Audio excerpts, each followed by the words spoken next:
Hello students, exercise 7.1, ninth sum. The internal and external diameters of a hollow hemispherical vessel are 20 cm and 28 cm respectively.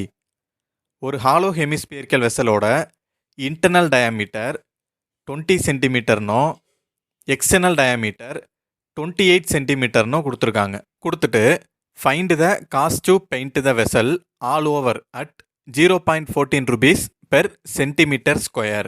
இந்த வெசலில் 1 centimetre square ஏரியாவுக்கு paint அடிக்க 0.14 rupees தேவைப்பட்டுச்சுன்னா இந்த vessel ஃபுல்லாக paint அடிக்க எவ்வளவு amount ஆகும் அப்படின்னு கேட்டிருக்காங்க. இந்த வெசல் ஃபுல்லாக பெயிண்ட் பண்ணுறதுக்கான காஸ்ட், டோட்டல் காஸ்ட் கண்டுபிடிக்கிறதுக்கு இந்த வெசலோட டோட்டல் சர்ஃபேஸ் ஏரியா என்னன்னு கண்டுபிடிக்கணும். ஃபஸ்ட்டு டோட்டல் சர்ஃபேஸ் ஏரியாவோட 0.14 மல்டிப்ளை பண்ணால் நமக்கு டோட்டல் காஸ்ட் கிடச்சிரும். ஸோ நம்ம ஃபஸ்ட்டு ஹாலோ ஹெமிஸ்பியரிக்கல் வெசலோட டோட்டல் சர்ஃபேஸ் ஏரியா கண்டுபிடிக்கணும். ஹாலோ ஹெமிஸ்பியரோட total surface area formula π×3 capital R square plus small R square. ஃபார்முலாவில் சப்ஸ்டியூட் பண்ண ரேடியஸ் தேவைப்படுது. ஸோ கொடுத்துருக்க டயமீட்டரை நம்ம ரேடியஸாக மாற்றணும். டயமீட்டரை ரேடியஸாக மாற்றுறதுக்கு 2ஆல் டிவைட் பண்ணணும். ஸோ இன்டர்னல் டயமீட்டர் 20-ஐ 2ஆல் டிவைட் பண்ணால் 10 சென்டிமீட்டர்னு கிடைக்கும். அதான் internal radius. External diameter 28-ஐ 2ஆல் divide பண்ணால் 14ன்னு கிடைக்கும். இதான் எக்ஸ்டர்னல் ரேடியஸ். எக்ஸ்டர்னல் ரேடியஸையும் இன்டர்னல் ரேடியஸையும் ஃபார்முலாவில் சப்ஸ்டியூட் பண்ணுவோம். ஃபஸ்ட்டு பையோட வேல்யூ 22/7. ஸோ பை இருக்க இடத்துல 22/7 சப்ஸ்டியூட் பண்ணணும். தென் 3 கேபிட்டல் ஆர் 14ன்னு கண்டுபிடிச்சோம். அப்போ கேபிட்டல் ஆர் இருக்க இடத்துல 14 சப்ஸ்டியூட் பண்ணணும். ஸோ 14 ஸ்கொயர் அப்படின்னு ஆயிரும். ப்ளஸ் ஸ்மால் ஆர் இருக்க இடத்துல 10 சப்ஸ்டியூட் பண்ணணும். So 10 square. தென் 22/7 × 3 14 ஸ்கொயர் பண்ணால் 196ன்னு கிடைக்கும். ப்ளஸ் 10 ஸ்கொயர் பண்ணால் 100ன்னு கிடைக்கும். அடுத்த ஸ்டெப்பில் 22/7 அப்படி எழுதிடுவோம். 3ஐயும் 196ஐயும் மல்டிப்ளை பண்ணணும். மல்டிப்ளை பண்ணும்போது 588ன்னு கிடைக்கும். ப்ளஸ் 100. நெக்ஸ்ட் ஸ்டெப் 22/7 588ஐயும் 100ஐயும் ஆட் பண்ணணும். ஆட் பண்ணும்போது 688ன்னு கிடைக்கும். இதான் டோட்டல் சர்ஃபேஸ் ஏரியா. இப்போ கண்டுபிடிச்ச டோட்டல் சர்ஃபேஸ் ஏரியாவோட 0.14 ருபீஸை மல்டிப்ளை பண்ணணும். Cost of painting per square centimetre 0.14 ருபீஸ்ன்னு கொடுத்துருக்காங்க. ஸோ டோட்டல் சர்ஃபேஸ் ஏரியாவோட 0.14 மல்டிப்ளை பண்ணால் நமக்கு டோட்டல் காஸ்ட் கிடச்சிரும்.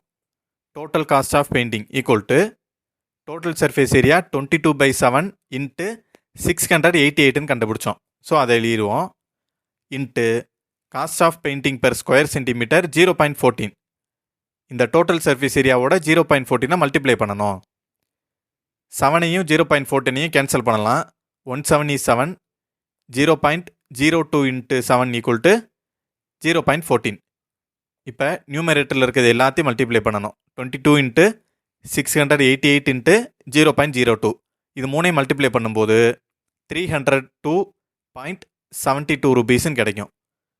ஸோ இந்த ஹாலோ ஹெமிஸ்பியரிக்கல் வெசலை பெயிண்ட் பண்ணுறதுக்கு தேவையான டோட்டல் காஸ்ட் வந்து 302.72 ருபீஸ்.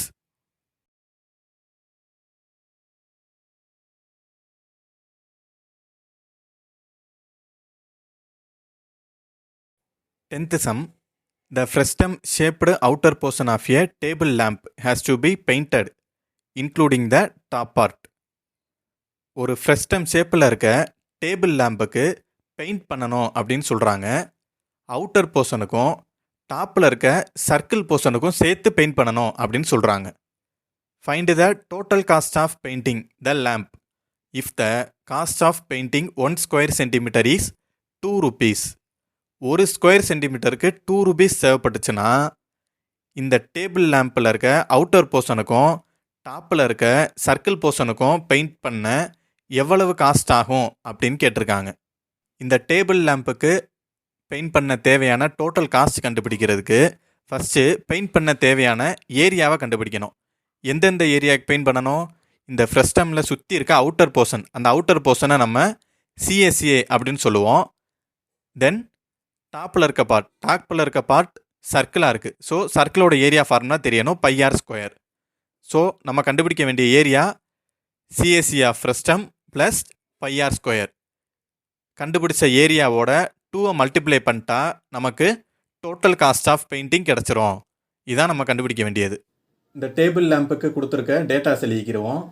கேபிட்டல் ஆர் 12 சென்டிமீட்டர்னு கொடுத்துருக்காங்க, ஸ்மால் ஆர் 6 சென்டிமீட்டர், லேம்போட ஹைட் 8 சென்டிமீட்டர். ஃப்ரெஸ்டமோட சிஏசிஏ formula pi into capital R plus small R into L. இதோட டாப்பில் இருக்க சர்க்கிள் போர்ஷனே ஆட் பண்ணணும். So area of circle formula தெரியணும், πr ஸ்கொயர். இது ரெண்டையும் ஆட் பண்ணால் தான் நமக்கு பெயிண்ட் பண்ண தேவையான ஏரியா கிடைக்கும்.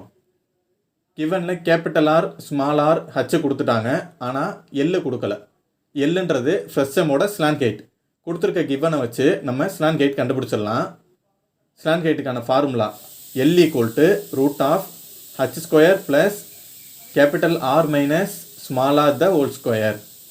ஹச் என்ன கொடுத்துருக்காங்க 8, கேபிட்டல் ஆர் 12, ஸ்மால் ஆர் 6. இது மூணையும் இந்த ஈக்குவேஷனில் சப்ஸ்டியூட் பண்ணணும். சப்ஸ்டியூட் பண்ணும்போது root of 8 square plus 12 minus 6 the whole square.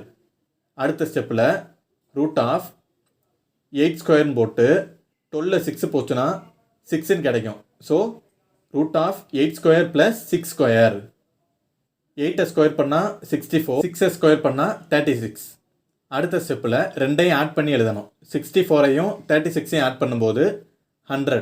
So root of 100. 100க்கு ஸ்கொயர் ரூட் எடுத்தால் 10ன்னு கிடைக்கும். 10 10s are 100. So slant height equal to 10 centimetre. இப்போ கொடுத்துருக்க கிவனையும் நம்ம கண்டுபிடிச்ச எல்லையும் இந்த ஃபார்முலாவில் சப்ஸ்டியூட் பண்ணணும். பையோட வேல்யூ 22/7.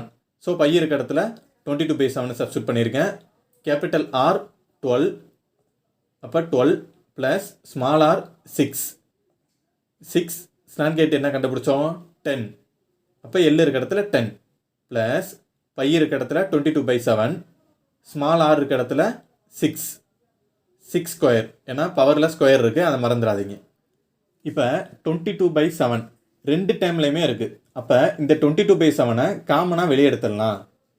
காமனாக வெளியே எடுத்துட்டா 22/7 இன்ட்டு 12ஐயும் 6ஐயும் ஆட் பண்ணும்போது 18 கிடைக்கும். 18 10ஆல் மல்டிப்ளை பண்ணும்போது 118 கிடைக்கும். ஸோ 180 அப்படின்னு எழுதிருங்க. ப்ளஸ் 6 ஸ்கொயர் பண்ணால் 36. அடுத்த ஸ்டெப்பில் 22/7 இன்ட்டு 180யும் 36ஐயும் ஆட் பண்ணால் 216 கிடைக்கும். அடுத்த ஸ்டெப்பில் நியூமரேட்டரில் இருக்க 22ஐயும் 216ஐயும் மல்டிப்ளை பண்ணி எழுதணும். மல்டிப்ளை பண்ணால் 4752 கிடைக்கும், டிவைடட் பை 7. இந்த 4752ஐயும் 7ஐயும் டிவைட் பண்ணும்போது 678.86 கிடைக்கும். இதான் நம்ம பெயிண்ட் பண்ண தேவையான ஏரியா. இப்போ டோட்டல் காஸ்ட் ஆஃப் பெயிண்டிங் கண்டுபிடிக்கிறதுக்கு இந்த ஏரியாவோட 2 மல்டிப்ளை பண்ணணும். ஏரியா என்ன கண்டுபிடிச்சோம் 678.86 மல்டிப்ளை பை 2. 2ஆல் மல்டிப்ளை பண்ணும்போது 1375.72 ரூபீஸ்ன்னு கிடைக்கும். அப்போ இந்த டேபிள் லேம்புக்கு பெயிண்ட் பண்ண தேவையான டோட்டல் காஸ்ட் 1375.72 ரூபீஸ்.